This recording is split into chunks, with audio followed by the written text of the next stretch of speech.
চলেন, জমি জায়গার ফলাফল চারটে, অর্থ সম্পদ 4 ভাগে ভাগ। মনে থাকবে না মনে হয়? 1, যেটা খাবেন সেটা কি? নষ্ট হবে, পায়খানা। যেটা পরবেন সেটা কি? সেটা পুরাতন, নষ্ট হয়ে পুরাতন ছিঁড়ে যাবে। 3, যেটা দান করবেন সেটা জমা। 4, যেটা ছেড়ে যাবেন সেটা ভাগ হয়ে যাবে স্বাভাবিকভাবে, নয় মারামারি ভাবে, নয় মামলায়। বুঝা গেল না? এই হলো 4টে মানুষের সম্পদ 4 ভাগে ভাগ, এই কথা মুহাম্মদ সাল্লাল্লাহু আলাইহি ওয়াসাল্লাম বলেন। এবার চলেন যাই, সুদের একটা কথা বলবো, সেজন্য লম্বা হাদিস শোনাই। এক খেলে এবার চেয়ে থাকতে হবে, এবার নড়াচড়া করতে পারবেন না। স্বাভাবিকভাবে আরবি না পড়ে অনুবাদ করি, নইলে লম্বা হয়ে যাবে, ধরতে পারবেন না। এক খেয়ালে চেয়ে থাকবেন, নড়াচড়া করবেন না, নইলে আপনি বুঝে উঠতে পারবেন না যে কি হলো। লম্বা হাদিস তো।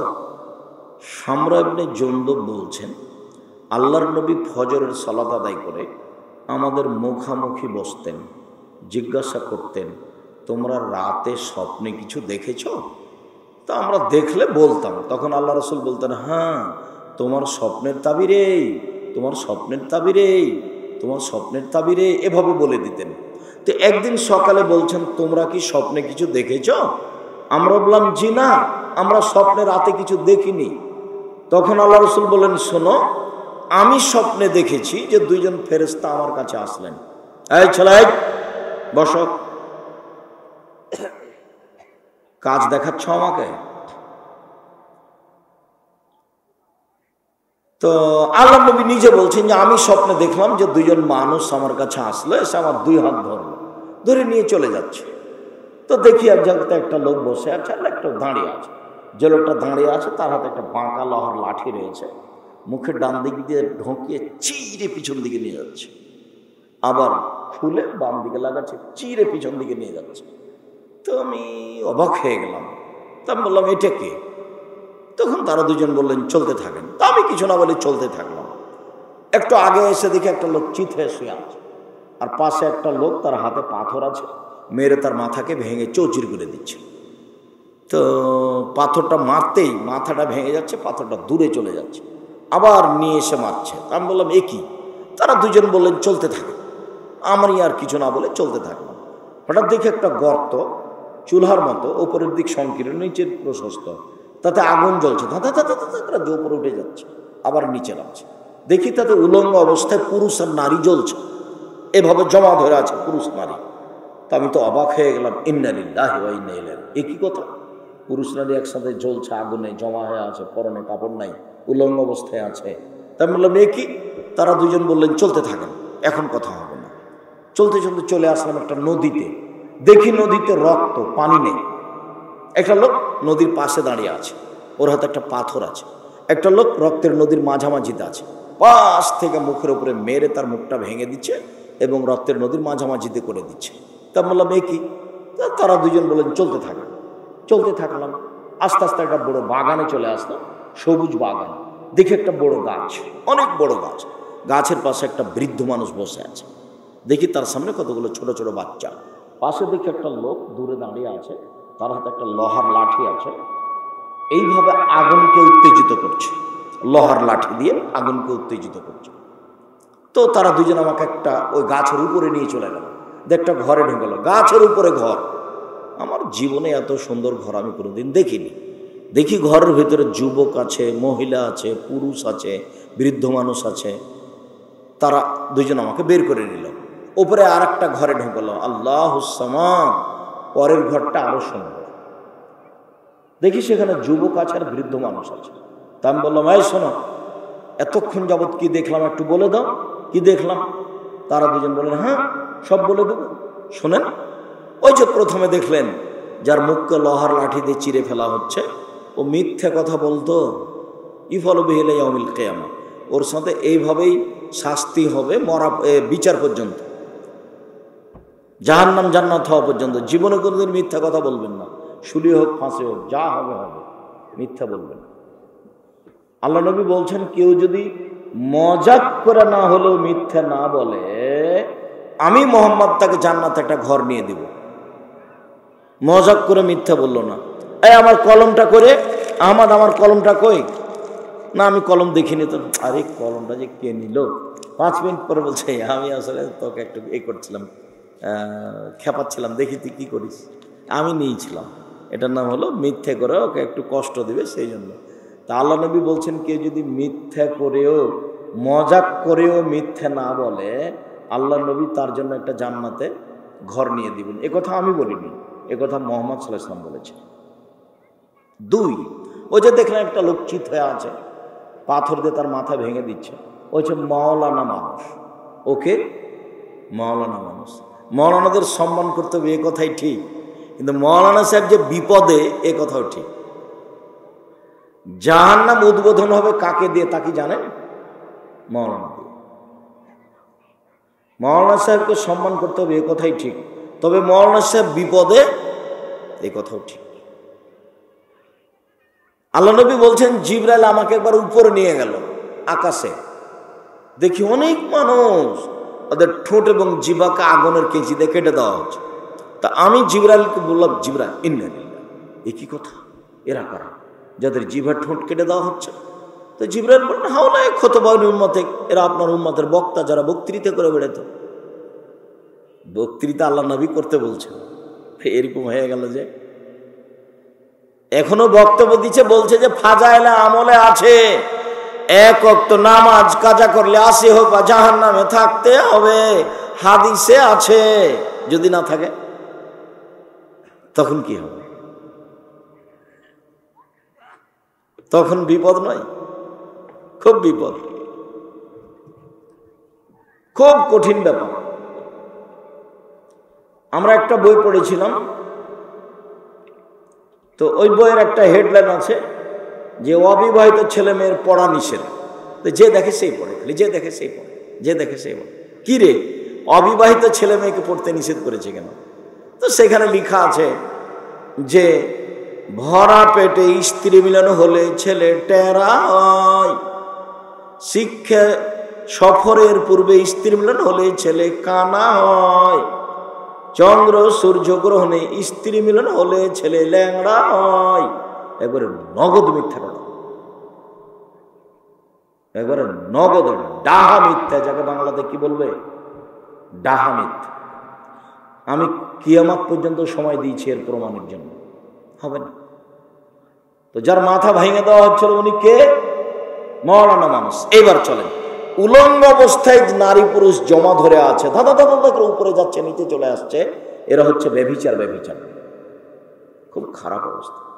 লা হাওলা ওয়ালা কুওয়াতা ইল্লা বিল্লাহ, নাউযুবিল্লাহ মিন যালিক।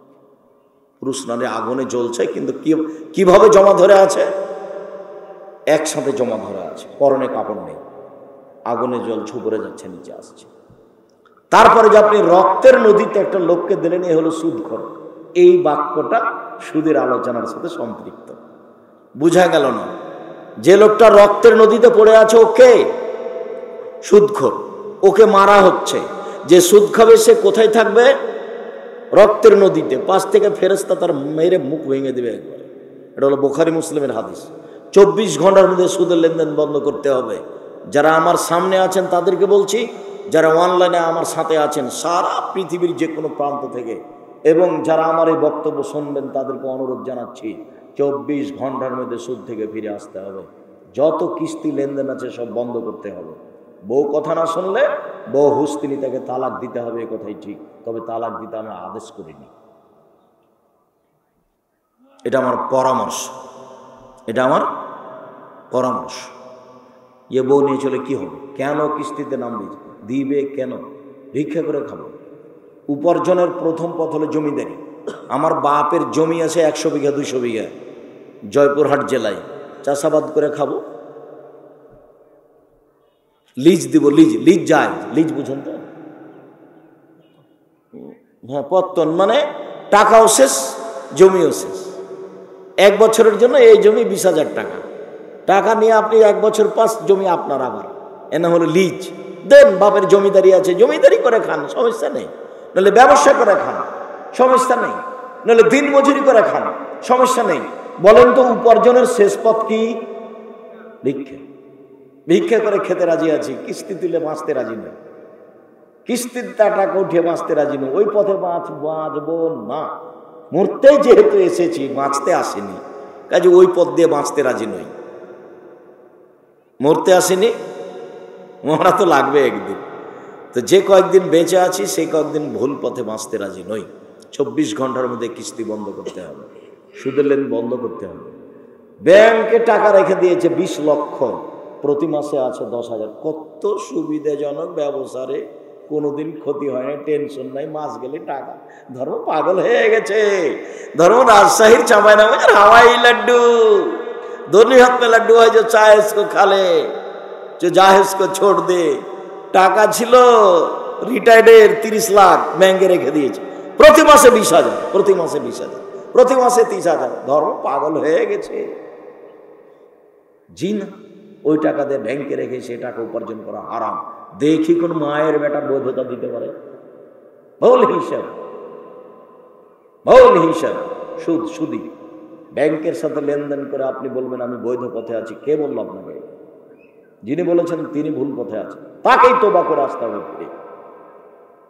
16 বছর ছাত্র জীবন, 34 বছর শিক্ষক জীবন, 26 বছর থেকে ফতোয়া লিখি।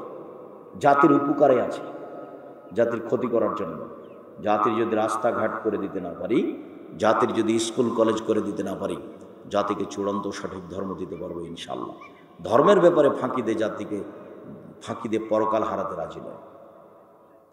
তারপরে যে আপনি দেখলেন একটা বড় গাছের পাশে বৃদ্ধ মানুষ, উনি হলেন ইব্রাহিম আলাইহিস সালাম। ওই যে দেখলেন কতগুলি ছেলে, ওরা হলো সবার ছেলে, জান্নাতে যাবে ওরা। পাশে যে একটা লোক দেখলেন, তার হাতে একটা লোহার লাঠি রয়েছে, আগুনকে উত্তেজিত করছে। উনি হচ্ছেন জাহান্নামের মালিক। আপনি যে প্রথম ঘরটাতে ঢুকলেন, এটা সাধারণ মোমেনের ঘর। এখন যেটা থেকে বের হলেন, এই যে এখন, এটা হলো শহীদদের ঘর। এই যে আমি আপনার ডান হাত ধরে আছি, আমি হলাম জিবরাইল। এই যে আপনার বাম হাত ধরে আছেন, ইনি হলেন মেকাইল। আপনি মাথাটা একটু উপর দিকে করেন তো। করলাম। এই যে এটা সুন্দর ঘরটা আপনার, ও এটা আমার ঘর, তাহলে তোমরা ছেড়ে দাও, আমি ঘরে ঢুকে যাই। না না না না না, আপনার বয়স বাকি আছে। যেদিন আপনার বয়স শেষ হয়ে যাবে, সেদিন আপনি এই ঘরে চলে আসবেন। বুখারী।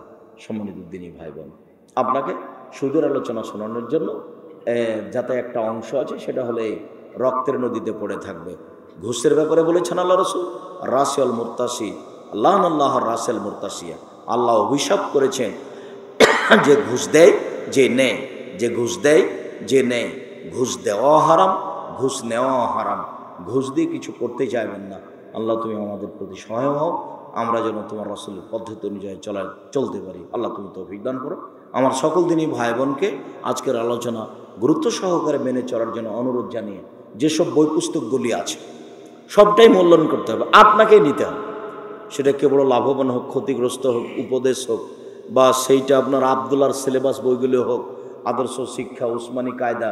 আবদুল্লাহর অনেক লেখা বই আছে যে পরিকল্পনায় আগাচ্ছে। সাথে সাথে আপনাকে ওই যে বইগুলো নিতে বলছি সেটা হচ্ছে উপদেশ। উপদেশে আলোচনা রয়েছে। আমার দিনী ভাই বোনকে এই বইগুলি সংগ্রহ করার অনুরোধ জানিয়ে আজকের মতো আপাতত কথা এখানে শেষ করলাম। সুবহানাকাল্লাহুম্মা ওয়া বিহামদিকা আশহাদু আল্লা ইলাহা ইল্লা আনতা আস্তাগফিরুকা ওয়া আতুবু ইলাইক। ও পত্রিকা আছে, পত্রিকা, ওটাই বলতে যাচ্ছিলাম। 30 টাকা দিয়ে অন্তত একটা পত্রিকা নিয়ে যাবেন, টাকা কাছে না থাকলে অন্তত একটা পত্রিকা ছেড়ে যাবেন না। 30 টাকা দিয়ে একটা পত্রিকা নিলে 50টা প্রশ্ন উত্তর আছে, আপনি পড়বেন, কেউ পড়বে। আর পত্রিকার জন্য এজেন্ট হবেন আপনাদের নিজস্ব প্রতিষ্ঠান জামিয়া সালাফিয়া। বই পুস্তক আপনাদেরকে মূল্যায়ন করতে হবে। আল্লাহ আমাদের যারা মারা গেছে, মঞ্চে কোথায় বই আছে? ও আমার হাতের বামে বই আছে, যে এখানে, এইগুলোই বই সব। জি, আমি ওই উপদেশ এবং সলাতের উপরে বইগুলি, আর আবদুল্লাহর বই আছে মিন্নাতুল বারি, ব্যতিক্রম ব্যাখ্যান, বইগুলি সবাইকে সংগ্রহ করতে